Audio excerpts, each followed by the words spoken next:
विकास राज अमरपुर बाजार अम्बेडकर नगर।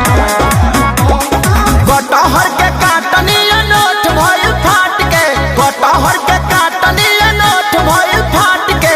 आवाए वाला मुँह मुलायम कर चाट के, आवाए वाला मुँह मुलायम कर चाट के, आवाए वाला मुँह मुलायम कर चाट के।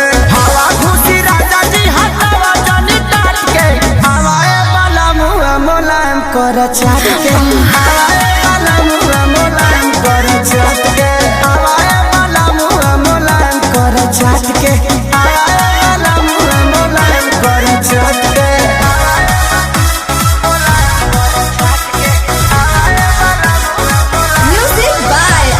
डीजे विकास राज अमरपुर बाजार अम्बेडकर नगर। होला जब पसेना त बड़ी छन छनाला, एको पल के दूरी न सहल सहाला।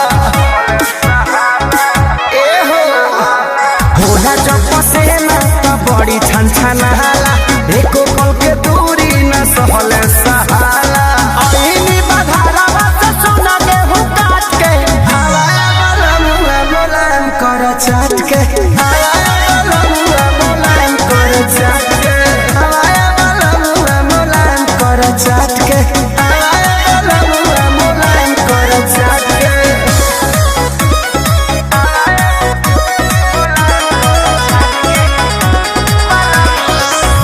डीजे विकास राज अमरपुर बाजार अम्बेडकर नगर।